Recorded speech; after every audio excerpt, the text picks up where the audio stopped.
À quoi sert une monnaie? Doit-elle être stockée ou servir à consommer? La tension entre ces deux usages est permanente à tous les niveaux et à travers l'histoire d'ailleurs. Les États, les banques centrales, les entreprises ou même le particulier se posent toujours cette question entre l'usage en stock ou l'usage en flux. Patrimoine, trésorerie, dépenses, échanges. L'usage de la monnaie, c'est toujours un équilibre entre les stocks et le flux. Pour nous éclairer sur ce sujet, j'accueille Edwin Le Héron, professeur des universités. Il enseigne les sciences économiques à Sciences Po Bordeaux. Il est l'auteur de À quoi sert la Banque Centrale Européenne aux éditions de la documentation française. Il me semble que c'est la deuxième édition. Voilà. Vous avez la possibilité de poser vos questions en commentaire et je les poserai à Edwin Le Héron à la fin de son intervention. Alors Edwin Le Héron, bonjour. Merci d'avoir accepté notre invitation. On est un peu perdu en ce moment sur la place de la monnaie. Par exemple, on a l'impression que des injections monétaires destinées à financer l'économie se retrouvent stockées par les banques de détail, par exemple. C'est une situation nouvelle, visiblement. Et donc vous allez, avant de répondre à cette question, sans doute en conclusion de votre intervention, nous proposer une intervention sur les relations entre les flux et les stocks pour les monnaies publiques et privées. Bonjour à tous et merci de me recevoir. Oui, c'est une question totalement d'actualité et je terminerai, je pense, mon intervention sur l'actualité et notamment sur ces fameuses politiques monétaires non conventionnelles que les banques centrales mènent de manière extrêmement active aujourd'hui. Mais comme toute question, il est toujours bon de revenir un peu sur l'histoire, de revenir un peu sur la théorie, parce que cette question a toujours été centrale dans tous les courants économiques. C'est-à-dire qu'à la fois, effectivement, la monnaie a une dimension flux, et c'est celle-là qui a été privilégiée au départ, et qui est, je dirais, la version plutôt positive de la monnaie. Mais très vite, on a constaté que la monnaie était aussi un stock, et ça a pu parfois être un avantage, parfois un problème. Alors, cette monnaie flux, bah, j'avais cité, on peut citer Aristote. Hein. Aristote, j'avais déjà un peu cité mon intervention hier, mais Aristote disait la monnaie, c'est la loi, mais il ajoutait tout de suite le désir infini de richesse monétaire est une force destructrice de la cité. Donc il avait tout de suite vu qu'il y avait un risque quand même dans cette monnaie, c'est ce désir pour la monnaie. Donc dès Aristote, cette tension est faite. Et que développe Aristote? Bah, notamment que la monnaie sert essentiellement aux transactions, elle doit circuler. On va retrouver ça avec des gens comme François Quesnay au XVIIIe qui disent la monnaie c'est le sang dans le corps. Hein, et Quesnay passait son temps à dire il ne faut pas que la monnaie arrête de circuler, la monnaie doit être un bien collectif, un bien public, un bien qui est au service de tous et qui ne doit pas être accaparé individuellement. Donc il y avait chez lui vraiment cette vision d'une monnaie circulatoire, circulante, et il parle de finance prédatrice, et chez lui c'est un peu l'opposition entre un monde rural, pour lui où il y a toutes les vertus, la terre, l'agriculture, et où les richesses circulent, et puis la ville, le monde du luxe, qui chez lui était un peu critique. On va retrouver ça aussi chez Schumpeter, où il dit... Ben, pourtant, Schumpeter est un économiste autrichien qui aurait plutôt été du côté de la monnaie aussi épargne, stock. Et en fait, non, il dit les banques sont essentielles, la création monétaire est essentielle pour l'innovation. C'est-à-dire, dès qu'on est dans un monde dynamique, dès qu'il y a de l'innovation, il faut une monnaie qui finance l'économie, une monnaie flux. Et Schumpeter relie directement monnaie et innovation. On peut ensuite citer toujours un grand économiste qui est Keynes, parce que Keynes, il y a exactement cette dualité dans sa théorie. Il y a les 11 premiers chapitres de son ouvrage principal où il développe ce qu'on appelle aujourd'hui la monnaie endogène. Il dit que la monnaie est liée directement au financement de la production. C'est une anticipation de richesse, une anticipation de la valeur. Et donc la monnaie est vraiment positive. Et évidemment, on ne peut pas avoir de rareté là-dedans, puisque la monnaie, anticipant la richesse, elle doit accompagner cette richesse, elle doit anticiper cette richesse. Donc une monnaie qui serait rare, nous dit Keynes, c'est un problème. Donc effectivement, l'offre de monnaie doit suivre chez lui. Et il développe ça de manière très positive. Et dans la deuxième partie de la théorie générale, il dit « Ah oui, mais la monnaie peut être un stock, elle peut être stockée, c'est la préférence pour la liquidité. » Puisqu'on est dans un monde d'incertitude, nous dit-il, et puis une incertitude qui chez lui est vraiment radicale, quand on ne sait pas ce qui va se passer, on a intérêt souvent à détenir des richesses liquides, l'or peut en être une, la monnaie en est évidemment une, puisqu'elle stabilise la valeur nominale, et il développe sa fameuse théorie de la préférence pour la liquidité, qui chez lui va expliquer beaucoup de choses. Donc on a bien cette ambivalence dans les deux. Et pour passer peut-être à une deuxième dimension pour aborder cette question, un deuxième point, ça renvoie en fait à deux manières de voir la société. Et les économistes ont toujours eu cette opposition. La vision qui s'impose au XIXe siècle, la vision qui s'impose donc dans la pensée économique et qui va être aussi la pensée dominante aujourd'hui, c'est ce qu'on appelle le courant classique, néoclassique, libéral, avec Adam Smith, avec Walras. C'est un courant qui va, et surtout avec la pensée néoclassique, à partir des années 1870, qui va mettre le désir de l'individu au cœur. On part de l'individu. On va parler en économie des fondements microéconomie, de la macroéconomie. On va expliquer le tout à partir de l'individu. Et on va traiter de l'être rationnel, donc cet individu qui va maximiser son désir, son unité. Et donc on part du désir individuel. Et ce désir individuel n'est pas vu du tout dans une interaction avec les autres. Il y a une interaction, cette interaction se fait uniquement au moment du marché et de l'équilibre. Mais en dehors de cet équilibre du marché, il n'y a pas d'interaction. Et donc dans ce cas-là, le désir permet de fonder la valeur des biens. Et donc on n'a pas besoin de monnaie, on a directement le désir individuel, la valeur. Et à cela s'opposent effectivement les penseurs monétaires, ceux dont j'ai parlé avant, Keynes, Keynes, Schumpeter aussi, qui vont dire non, il y a une primauté du collectif. Une société, elle existe d'abord en tant que collectif, et donc la société préexiste à l'individu.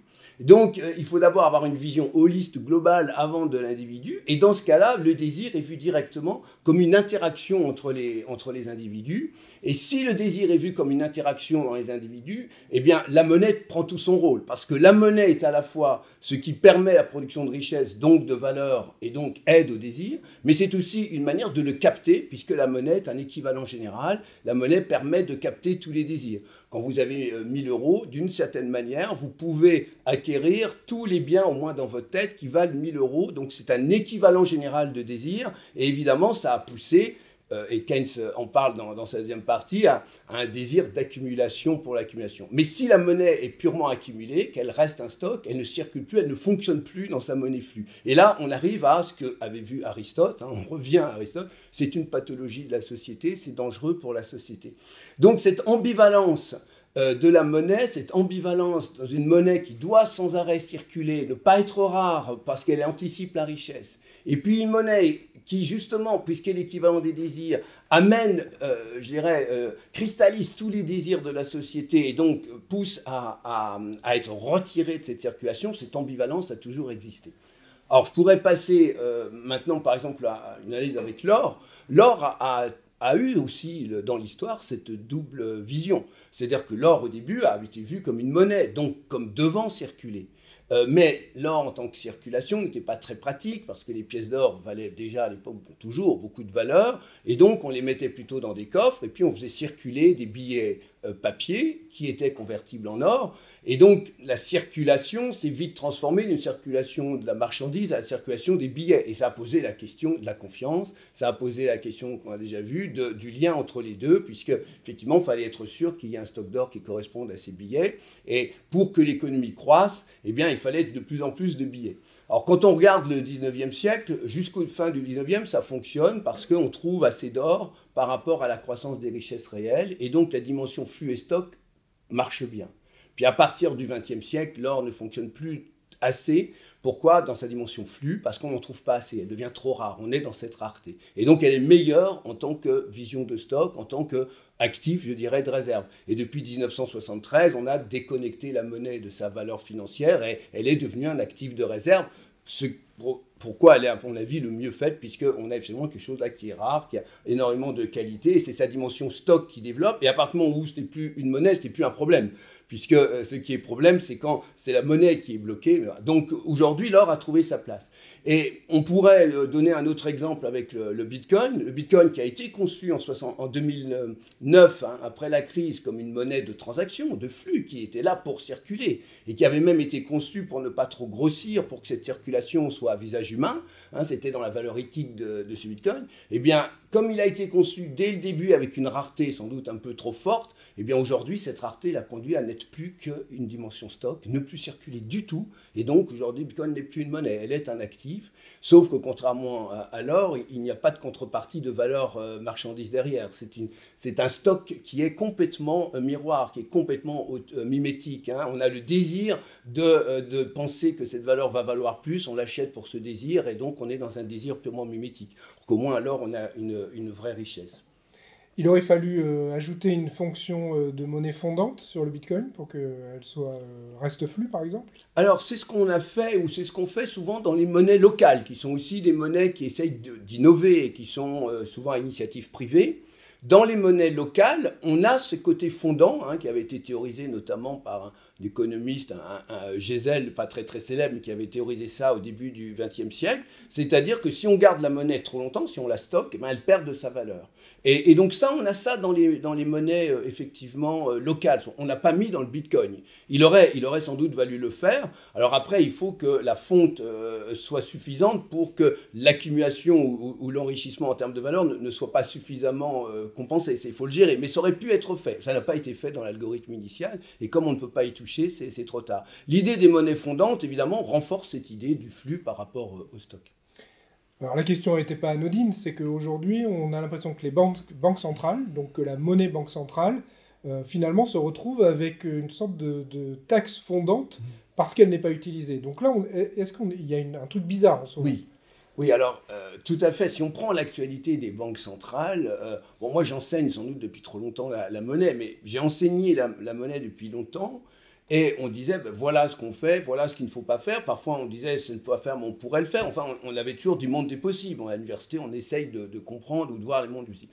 Mais quand est arrivée la crise de 2008, on a vu des banques centrales faire des choses qu'on avait peu imaginé faire, ou quand ils les faisaient, et qu'on les avait imaginées parce qu'elles avaient existé dans le passé, elles avaient en tout cas, depuis au moins 15 ou 20 ans, dit qu'elles ne le feraient plus jamais. Donc elles ont changé totalement de discours. Et cette question, c'est effectivement, ils se sont retrouvés avec une crise économique d'une telle ampleur qu'ils ont utilisé leur instrument qu'ils avaient privilégié, qui n'était plus la quantité de monnaie.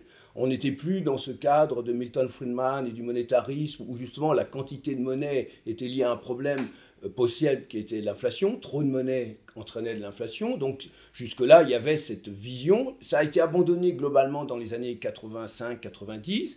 Et les banques centrales s'étaient concentrées sur la question du prix de cette monnaie banque centrale. C'est la monnaie qui sert aux banques à se payer entre elles. Donc c'est essentiel pour que le fonctionnement des banques fonctionne. Et c'est ce qu'on appelle le taux d'intérêt directeur.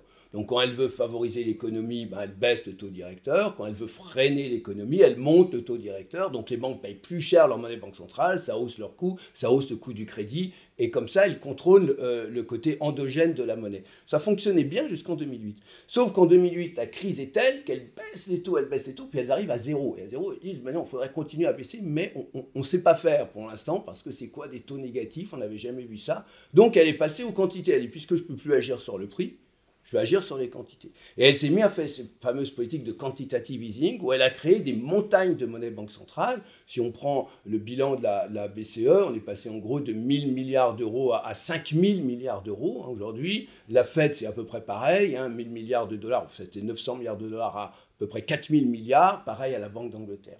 Et ces montagnes de monnaie banque centrale ne sont pas directement de la monnaie qui circule dans l'économie, c'est de la monnaie qui circule dans les banques. Donc c'est les banques qui les ont. Mais l'idée, c'est je vous donne un actif sans risque, de la monnaie, je vous donne de quoi vous payer entre elles, donc vous n'aurez plus de crise, vous n'aurez plus ce problème de Lehman Brothers, de la faillite qui fait qu'ils n'ont pas de monnaie banque centrale et ils sont en faillite. Donc elle avait allégé la crise. Sauf que les banques sont retrouvées avec ça très contentes d'échanger des actifs de mauvaise qualité contre cet actif de bonne qualité, donc elles l'ont fait massivement. Sauf que comme il n'y avait pas de relance vraiment économique, l'économie ne repartait pas pour des problèmes de l'économie privée, ben, il n'y avait pas de demande de monnaie, donc elles n'ont pas créé de monnaie. Donc on a vu un gonflement énorme du stock de monnaie banque centrale et pas du tout de la masse monétaire. Donc les banques centrales se sont dit, zut, nous on veut que la monnaie elle rentre dans la vraie économie. Comment on fait? Donc elles ont commencé, et surtout à la BCE, à mettre des taux d'intérêt négatifs, donc la monnaie fondante. Donc si vous gardez ma monnaie banque centrale, eh bien vous allez perdre de l'argent dessus. Aujourd'hui c'est moins 0,5. Donc les banques ont récupéré un actif sans risque, mais sur lequel elles perdent de l'argent. Donc, il faut qu'elles s'en débarrassent. Alors, comment elles font? Elles vont acheter des bons du Trésor qui sont aussi sans risque. Du coup, les bons du Trésor sont devenus aussi négatifs, moins 0,1. Mais elles perdent moins en perdant moins 0,1 qu'en perdant moins 0,5. Donc, on est dans cette vision un peu absurde où elles financent à l'État en perdant de l'argent, y compris à 10 ans. Je parle de taux à 10 ans, donc on n'est pas dans le court terme. Mais en se disant, au moins je perds, mais moins. Et puis, ça a fonctionné un peu, mais évidemment, la rentabilité des banques a commencé à être un peu difficile. Les compagnies d'assurance achètent des titres qui ne rapportent plus. Alors, accessoirement, c'est très favorable à l'or, puisque effectivement, l'or qui ne rapporte pas de taux d'intérêt, eh bien, quand les taux d'intérêt sont bas, surtout s'ils sont négatifs, au moins l'or n'a pas de taux négatif. Donc ça a été très favorable pour d'autres marchés, l'immobilier et l'or par exemple. Mais évidemment, au moment, ça posait des problèmes. Mais avec la deuxième crise qu'on vient d'avoir, la crise Covid, les banques, banques centrales, on se sont dit, bon, on faudrait encore baisser les taux négatifs, mais si on le fait, il y a un problème de rentabilité. Donc aujourd'hui, elles refinancent les banques. C'est-à-dire, non pas, elles ne font pas payer seulement à taux négatif, elles les refinancent à taux négatif aussi. C'est-à-dire, en gros, elle leur prend d'une main, mais elle rend d'une autre main.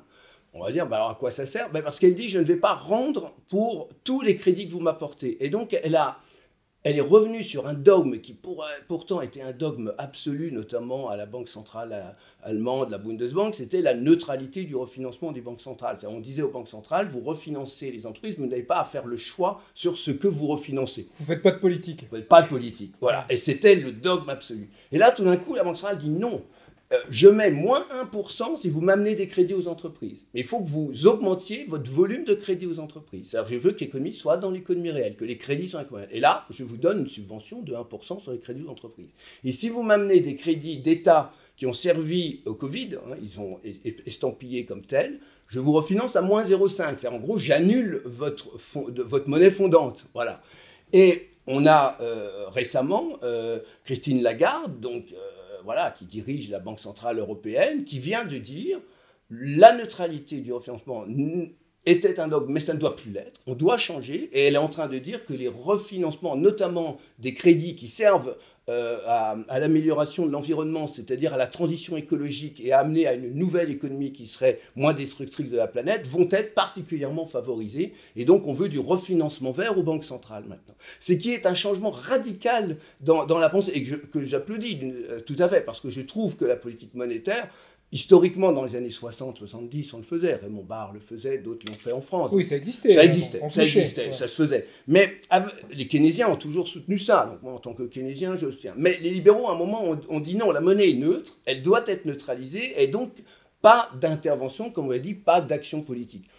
Or, on le voit, la monnaie est politique. Et donc, aujourd'hui, on s'aperçoit que cette logique flux-stock est utilisée même par les banques centrales pour essayer de dire, voilà, j'augmente un stock, mais je veux que ce soit le flux qui augmente. Comment je fais? Donc, je mets du taux d'intérêt fondant. Et donc, on voit que toute cette question est au cœur toujours de la question monétaire. Et pour conclure un peu, je dirais, en gros, il faut qu'une monnaie ne soit pas trop rare, bien sûr pas trop abondante et tout. Et donc, c'est la gestion de ce rythme. Et c'est là où on retrouve un peu le cœur de la monnaie. La monnaie est toujours une anticipation de richesse liée à l'innovation aussi. Donc, on a toujours cette double dimension, innovation-richesse. Et aujourd'hui, on voit bien que l'innovation, notamment avec la transition écologique, est au cœur de ce refinancement. Et je pense qu'on revient à ce que doit être la monnaie, c'est-à-dire avant tout une dimension flux. Et cette dimension stock doit être accompagnée quand il faut, mais pas favorisée. Alors justement, on pose pas mal de questions sur le flux, alors le flux vidéo, sur le coup. Finalement, pourquoi les banques centrales ne font pas de l'hélicoptère monnaie, c'est-à-dire qu'elles financeraient directement le particulier ou les entreprises. Oui. C'est-à-dire qu'elles bypassent les banques de détail qui visiblement ne font pas le job. Oui, alors... je séparerais, pour répondre à cette question, la situation aux États-Unis de la situation en Europe.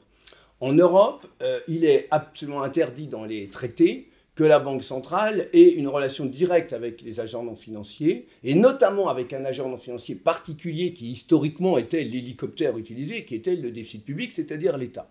Chez les keynésiens, on n'avait pas besoin d'un hélicoptère particulier parce que quand tout d'un coup on voulait injecter de l'économie dans la vraie économie, on prenait le déficit public, la Banque centrale finançait l'État et l'argent rentrait par l'administration. Mais c'est interdit depuis les traités de Maastricht.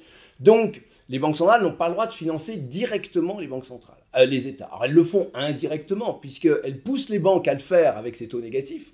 et elle vous dit je vous reprendrai vos actifs à moins 0,5. Donc les banques financent l'État, la Banque centrale rachète, mais c'est de la dette d'occasion, donc elle ne finance pas officiellement l'État, elle respecte les traités, mais elle le fait un peu. Donc il y a quand même un petit hélicoptère aujourd'hui, on le voit bien, par les aides faites à l'État. Alors ensuite, directement aux entreprises et tout, et aux ménages, c'est que les banques centrales n'ont jamais de connexion directement avec les agents non financiers. Il n'y a pas de guichet.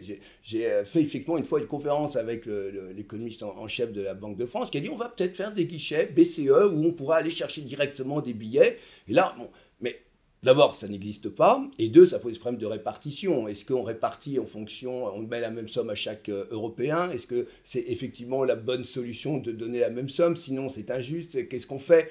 Et puis, une banque centrale n'est pas faite pour donner de l'argent gratuit aux ménages. Ils n'ont jamais fait. Donc, c'est un peu compliqué. Et aux entreprises, c'est pareil. Les banques centrales ne savent pas comment financer les entreprises. Elles n'ont pas de relation avec les entreprises. Donc, en gros, oui, il n'y a pas de canaux. Le seul canal qu'elles ont, c'est que les banques centrales sont des banques, et donc c'est aux banques de faire le boulot. Je ne dis pas d'ailleurs que les banques ne font pas obligatoirement le boulot. C'est aussi qu'on ne leur demande pas. On a un niveau de profit des entreprises qui est élevé. Aujourd'hui, qui n'a pas tant baissé que ça, je parle des grandes entreprises. Et ces grandes entreprises ayant des profits et n'ayant moins de demandes de financement, elles n'ont pas tellement besoin de financement. Donc elles disent, j'en ai pas tellement besoin. Et comme la crise de 2008, on l'a dit aux banques, attention, vous avez pris beaucoup trop de risques, il faut vous calmer, elles répondent, attention, maintenant je suis plus regardant, je prends moins de risques. Et donc, ne me le reprochez pas. Donc, je ne jette pas trop la pierre aux banques, mais on est dans un système comme ça. Mais pour revenir du côté américain, ça a été fait après 2008. General Motors s'est vu financer sa trésorerie directement par le Federal Reserve, c'est-à-dire par la Banque centrale. Alors qu'en plus, aux États-Unis, normalement, il y a un niveau intermédiaire, ce qu'on appelle les primary dealers, c'est que la Banque centrale ne vend pas aux banques, mais à des grossistes, comme Lehman Brothers, Goldman Sachs, JP Morgan, BNP Securities. Et c'est ces grossistes qui vendent la monnaie banque centrale aux banques, qui ensuite financent les entreprises. Et là, la court-circuitée, et donc, ça a été fait. Ça a été fait après 2008. Pas, à ma connaissance, après la crise Covid. Mais donc, c'est faisable. Mais en Europe, on se heurte à ce dogme quand même que la Banque centrale n'est pas une banque fédérale. Et donc, les décisions politiques à la Banque centrale européenne sont toujours plus compliquées parce qu'il faudrait vraiment que le Conseil adoube. Alors, il a un système, c'est le fameux mécanisme européen, le MES de stabilité, où là, les États ont le droit de financer directement, y compris les États, en achetant de la dette primaire. Et on a donné ce droit au Conseil et pas à la Banque centrale pour justement neutraliser la question politique. Donc, il y a une question d'organisation institutionnelle en Europe. Alors justement, on rebondit là dans les questions sur une intervention de Danny Lang, qui est un de vos confrères. Je crois que vous faites partie en plus ou moins du même mouvement, du même mode de pensée. Et lui disait il faut absolument refinancer la dette privée. Et est-ce que justement, ça ne serait pas une des solutions? C'est-à-dire que les banques centrales se mettent à financer les dettes privées pour pas qu'il y ait de défaillance tout en bas des particuliers et des entreprises. Oui, alors effectivement, je co-dirige même une thèse sur cette question avec Danny Lang, nous sommes co-directeurs d'un jeune doctorant extrêmement brillant. Donc, oui, alors, par exemple, quand j'ai dit que la Banque centrale européenne avait mis ce taux à moins 1%, le taux à moins 1% ne concerne que les entreprises. C'est-à-dire, ils ont dit quoi? Ils ont dit, nous prenons dans le bilan des banques les crédits aux entreprises. On regarde 2 ans après. Et si vous avez augmenté vos encours, c'est-à-dire que vous avez fait plus de crédits aux entreprises, eh bien, on vous refinance à moins 1%. Donc, c'est une grosse sollicitation. Et donc, c'est bien une aide au financement d'entreprise. Aujourd'hui, une entreprise qui est financée par une banque, la banque sait qu'elle va récupérer, si elle augmente son encours, donc si elle prend plus de risques, elle va être finalement subventionnée par 1% par la BCE. La BCE subventionne les crédits d'entreprise. Rassurez-moi, ils vont se servir du PGE, du prêt garanti par l'État, puisque c'est quand même les banques qui ont financé les entreprises pour justifier ces 1%. Alors là, je ne veux pas parler au nom des banques, mais il est clair que quand on voit par exemple aujourd'hui la BPI joue un peu ce rôle de garantie par l'État du risque bancaire, et donc les banques peuvent faire plus de risques, et ensuite elles en reprofitent à la BCE, elles y gagnent des deux côtés. Mais tant mieux si elles y gagnent, l'important c'est qu'elles fassent du crédit. Donc la dette privée est toujours privilégiée par rapport à la dette publique, parce que la dette publique c'est seulement moins 0,5. Sauf qu'on a cette question, il faut qu'il y ait de la vraie dette privée, et il est clair que les banques sont prêtes à prêter à des grosses entreprises solvables, mais est-ce qu'elles vont aider aux artisans, aux PME, etc. C'est la vraie question. Et aujourd'hui, je dirais, le vrai problème n'est pas tant le financement par les banques des entreprises que la mauvaise allocation à ces entreprises. C'est-à-dire qu'elles vont en fait vers les très grosses, qui sont faciles à gérer, qui ont des garanties. Et aujourd'hui, elles ont très peur de financer les TPE, les toutes petites entreprises, les PME, et donc prendre ce type de risque. Là, on a un vrai problème, ça, je suis d'accord. Et il faudrait les aider là-dessus. Il faudrait, au sein des entreprises, refaire de la qualité sur la qualité. C'est-à-dire, plus le risque est élevé, plus la BCE devrait accompagner. Et il est clair qu'aujourd'hui, on a un problème de financement des très petites entreprises, des PME, et celles-là devraient être encore séparées du crédit aux grandes entreprises. Il y a quelques outils, comme par exemple raccourcir le crédit inter-entreprise, ou l'interdire, ou faire qu'il n'y ait plus de jours de remboursement ou de délai. Ça peut passer par ça. Bien sûr, puisque les banques, en général, réescomptent ces crédits inter-entreprises aux entreprises, et c'est un coût élevé pour l'entreprise. Donc si là, derrière, la Banque centrale disait moi je suis là et je vous paye une partie de ce coût, ça permettrait de baisser et donc d'améliorer ça. Donc il y a des solutions, il faut innover. Je trouve que la Banque centrale a déjà innové, mais il faudrait aller plus loin, et notamment en étant dans le côté qualitatif, sélectif, vraiment sur ceux qui ont des problèmes. Parce que aider des très grandes entreprises, alors je ne dis pas Air France qui peut avoir de vrais problèmes, on a vu que l'État y est allé directement. Hein. Donc, d'une certaine manière, certaines ont été aidées. Et bon, voilà, c'est vrai qu'il faut être précis là-dessus et on peut faire mieux. Finalement, quand les États, ou l'État français en l'occurrence, flèchent des subventions, par exemple 50 € pour réparer un vélo, ou du chômage partiel en ce moment, ou la prolongation du chômage pour les intermittents du spectacle, finalement, ça revient à ça. C'est-à-dire que ça flèche du financement et du crédit, même s'il n'a pas une tête de crédit bancaire, ça reste toujours du crédit et de l'avance. C'est finalement ça les bonnes techniques? Oui, alors historiquement, bon, moi effectivement, comme Danny Lang, je suis keynésien, on avait cette idée chez nous, en tant que keynésien, de mettre toujours ensemble politique budgétaire et politique monétaire. C'était une évidence, et ça se faisait, et ça marchait relativement bien. Il n'y avait pas d'endettement en 1975, quand le keynésianisme a été arrêté, aucun État n'était endetté, donc ça fonctionnait bien. Un des problèmes, c'est que depuis les années 90, on a donné l'indépendance aux banques centrales, on les a complètement séparées. Donc aujourd'hui, si vous êtes ministre des Finances, des économies et des finances en France, vous n'avez aucun levier sur la politique monétaire. Et ça a posé des gros problèmes de coordination entre les deux. Et ce n'est pas un traité ou des règles, on a voulu ça par des règles, mais les règles, c'est intangible.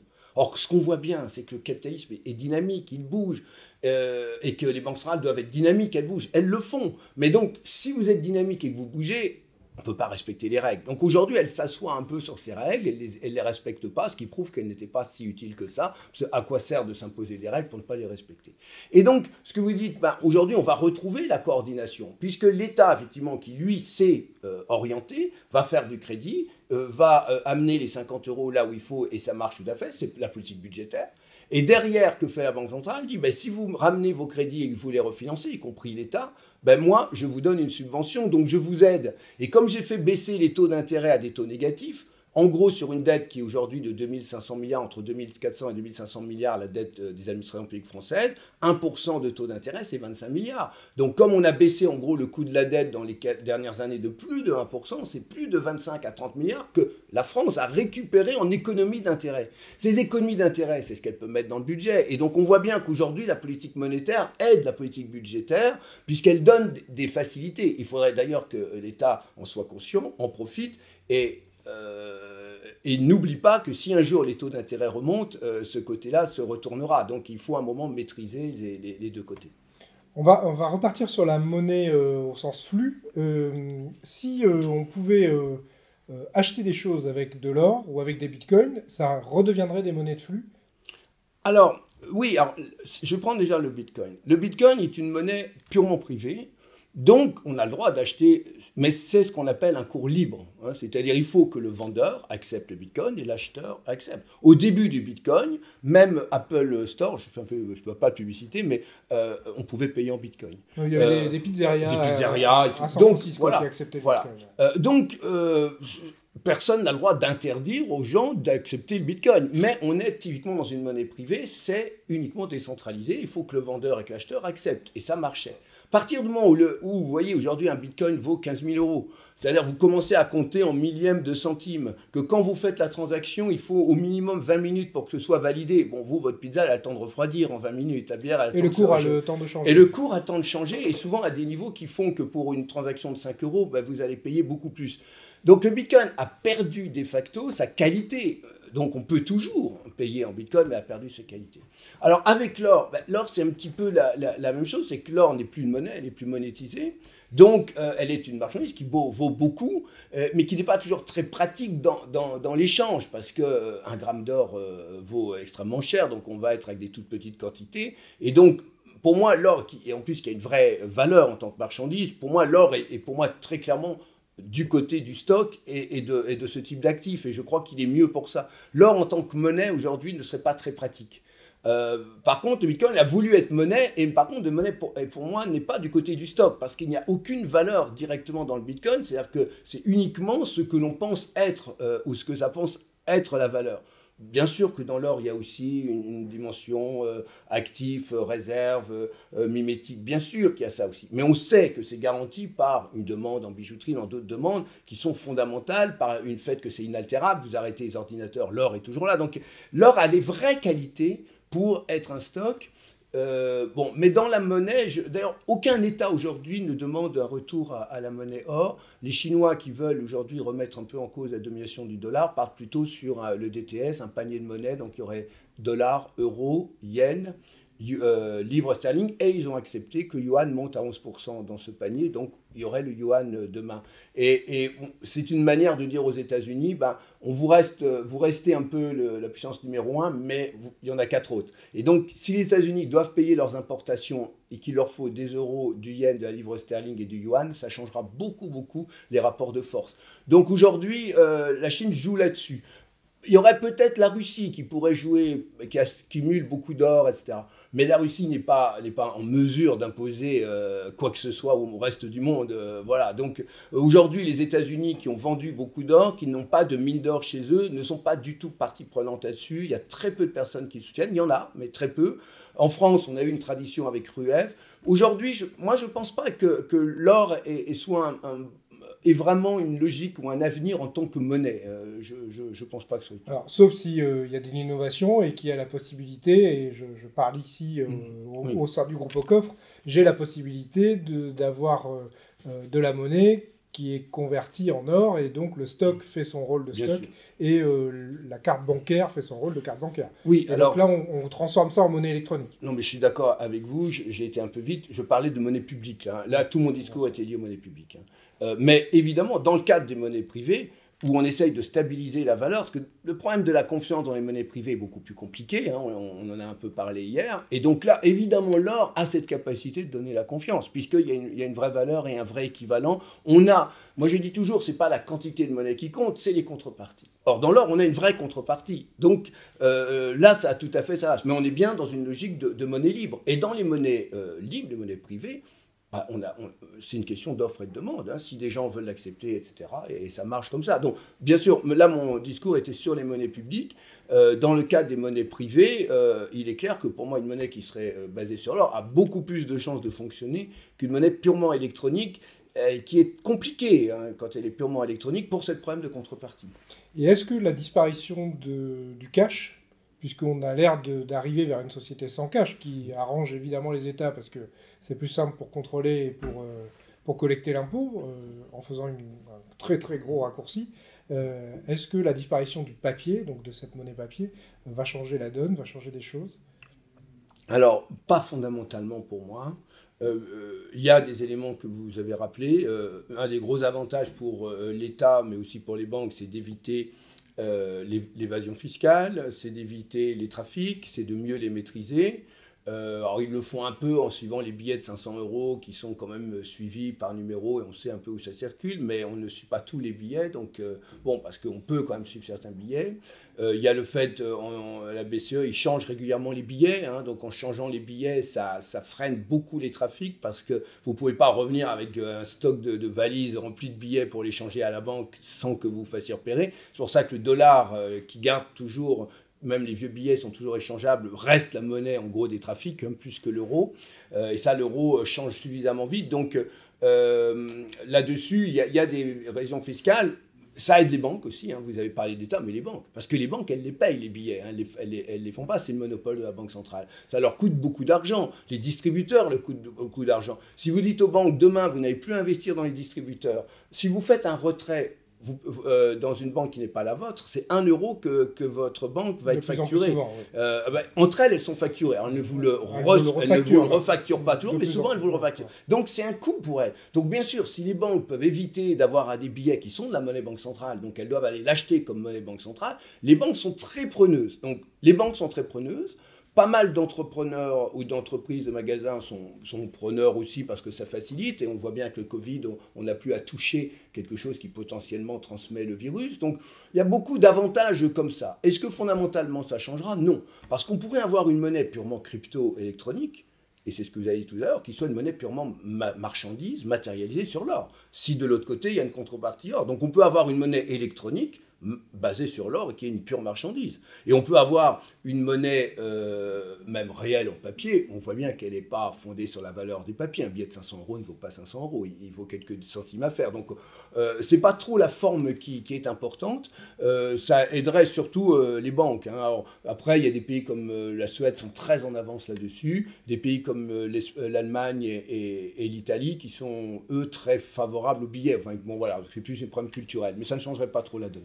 Une question qui est récurrente dans les journées au COF, mais est-ce que si les banques venaient à s'effondrer, c'est-à-dire bis repetita de 2008 ou bis repetita de la Grèce d'il y a quelques années, comment on peut récupérer ces liquidités, ou est-ce qu'il y a des protections pour l'instant? Oui.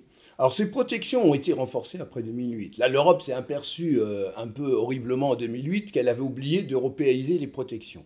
Donc on s'est retrouvé avec des banques françaises qui protégeaient autour de 100 000 € par compte et qui protégeaient autour, je crois, de 40 000 € pour les actifs financiers, par compte, hein, pas par personne. Bon, donc c'était une bonne protection. Mais l'Irlande, c'était 0.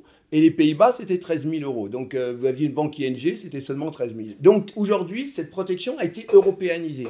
Et elle est montée. Aujourd'hui, c'est 150 000 € par compte, plus, je crois, on est à 40 000 € pour les actifs financiers que vous avez, plus 500 000 € si vous pouvez prouver que vous venez de recevoir un gros virement, typiquement une vente immobilière ou un héritage, ce qui n'était pas fait en 2008 et ce qui a posé de problème pour beaucoup.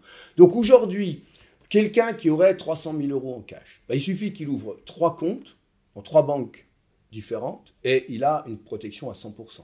S'il a 120 000 € en actifs, c'est la même chose, 3 comptes et il est protégé à 100%. Et s'il a une maison qui arrive, qu'il a vendue 1 million d'euros, 2 comptes et il est protégé. Donc, honnêtement, et c'est une protection absolument européenne. Alors qui pour l'instant est encore financée par les budgets nationaux parce que les Allemands ont freiné et le côté du fonds de réserve européen devrait être mis en place vers 2026-28 où là ce sera des fonds européens qui aideront parce qu'on a eu l'exemple des banques chypriotes où il y a eu une perte de 40% et alors c'est essentiellement de l'argent russe qui a été perdu donc voilà parce que c'était essentiellement eux. Mais c'est un vrai problème parce qu'à Chypre la protection était de 100 000 €, elle était à 100 000 €. Donc ils les ont couverts à 100 000 mais il y en a qui avaient plus.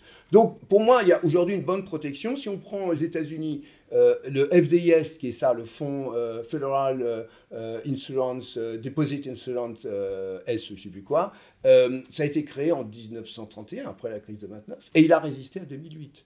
Et ils l'ont renforcé, c'est-à-dire que le FDIS, s'il leur manque de l'argent pour ses comptes, ils ont le droit d'émettre de la dette souveraine directement, sans demander au Trésor, garantie Trésor, et c'est protégé. Donc, on a très peu de chances de perdre de l'argent par une faillite bancaire, ou alors il faudrait vraiment avoir beaucoup de cash et donner les sommes. Bon, globalement, ça va. Et dans ce cas-là, il faut ouvrir plusieurs comptes, c'est la solution. Merci beaucoup. Plus de questions. Merci pour votre intervention. Il est l'heure de passer à la suite. Merci à vous. Merci à vous. Je rappelle votre ouvrage, à quoi sert la Banque Centrale Européenne. On a vu un certain nombre de choses à quoi elle peut servir.